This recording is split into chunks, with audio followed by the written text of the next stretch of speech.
Saya Debbie Naomi Lumban Gaol. Saya Mutia Hasim. Saya Faisal Hafiz. Kami dari kelompok KWN akan membahas topik yang sangat dekat dengan kita, yaitu kebebasan berpendapat di sosial media Antara hak dan rasa takut.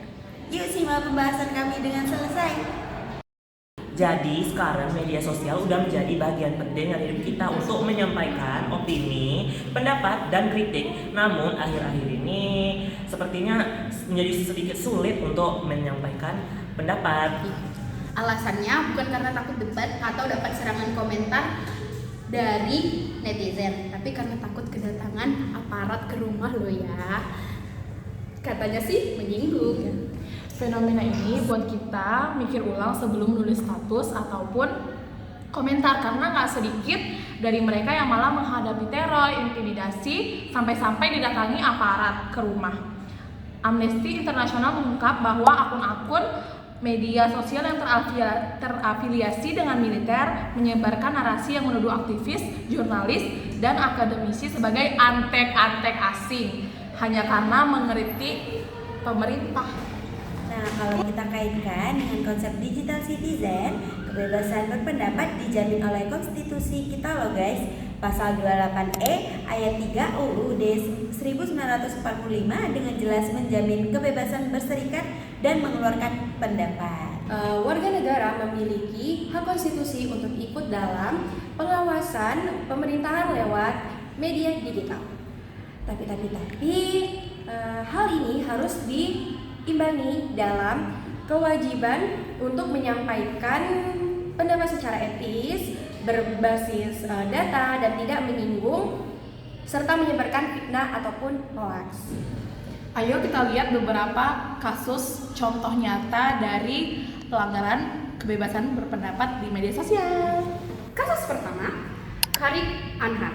Seorang mahasiswa harus menghadapi tuntutan pidana karena membuat meme satire terkait demonstrasi Agustus 2025.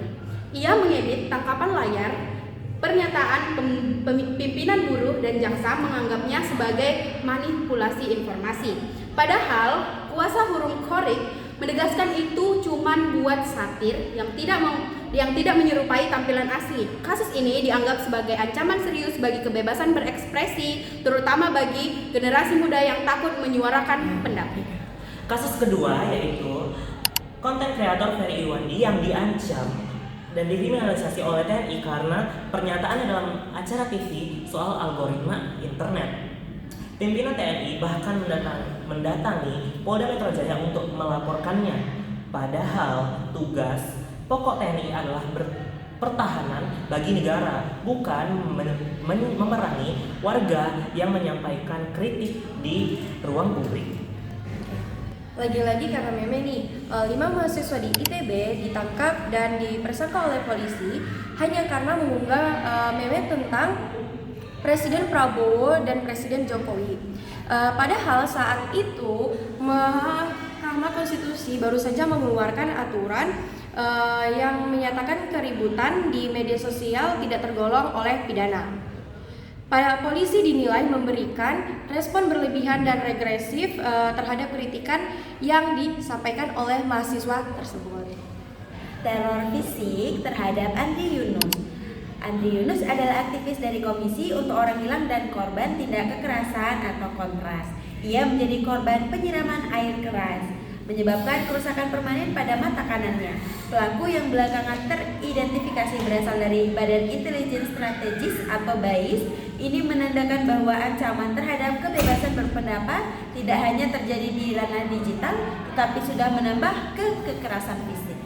Sebagai warga negara yang bertanggung jawab, kita harus tetap bijak untuk memastikan setiap pandangan atau kritik yang kita unggah itu didasari oleh data yang valid, bahasa yang sopan, dan serta tidak mencemarkan nama baik sebagai personal. Kesimpulannya, kebebasan berpendapat di media sosial adalah hak mendasar dalam sistem demokrasi yang harus dilindungi. Ya. Tantangan saat ini adalah bagaimana menjaga kebebasan tersebut agar tidak dibungkam oleh tindakan represif, sembari tetap menjaga etika dan tanggung jawab sebagai warga digital. Sekian pemaparan dari kelompok kami.